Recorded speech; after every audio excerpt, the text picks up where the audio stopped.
नहीं। मोहम्मद मुस्तफा सल्लल्लाहु अलैहि वसल्लम कौन है? आप करने का तरीका बताया, आपका मर्तबा खुदा के बाद में सबसे बड़ा है, आपके सबसे रसूल है।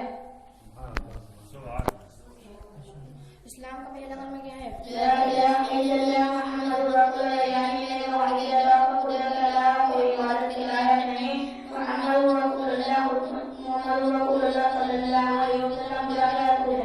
उस कलमे का क्या नाम है?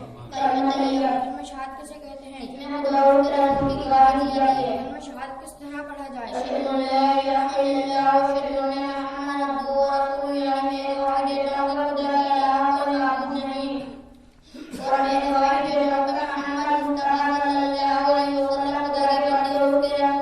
तुम्हारा पैदा करने वाला कौन है?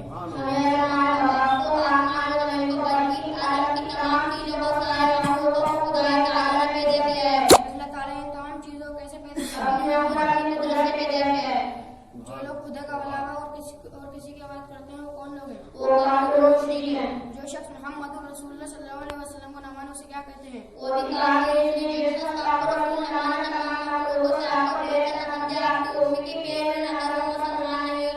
हमारे रसूल सल्लल्लाहु अलैहि वसल्लम किस शहर और किस मुल्क में पैदा हुए?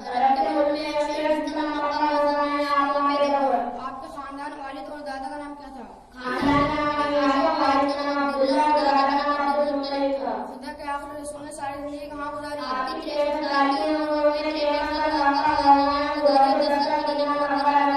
ये कैसे मालूम हुआ कि मोहम्मद मुस्तफा सल्लल्लाहु अलैहि वसल्लम खुदा के पैगंबर हैं?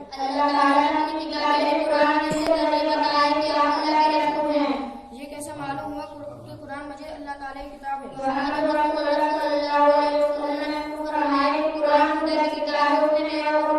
उस वक्त के लोगों उनकी बात पर यकीन कैसे आया?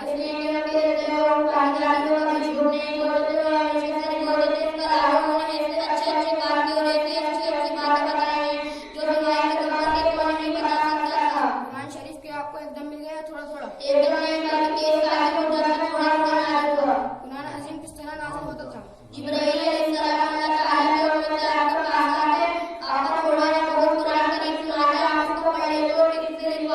आप खुद क्यों नहीं लिखते थे? कुरान लाने वाला जिब्राइल अलैहिस्सलाम कौन है?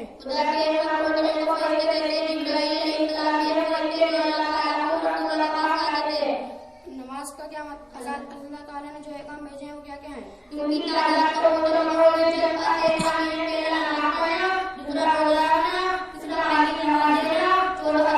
नमाज का क्या मतलब है?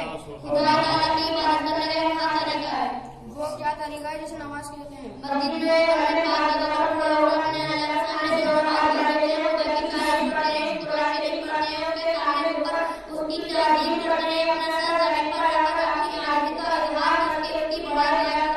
मस्जिद में नमाज पढ़ने का ज्यादा सवाब होता है या घर में?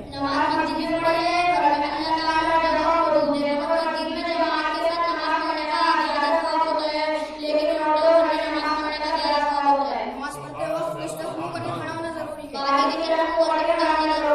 कहाँ और किस तरफ है? जिस तरफ मुंह करके नमाज पढ़ते हैं क्या उसे कुछ और भी कहते हैं? नमाज कितनी बार पढ़ी जाती है? 5 नमाज और क्या क्या नाम है? फजर की नमाज का क्या वक्त है? जोहर की नमाज का क्या वक्त है? असर की नमाज का क्या वक्त है? मगरिब की नमाज का क्या वक्त है? इशा की नमाज का क्या वक्त है?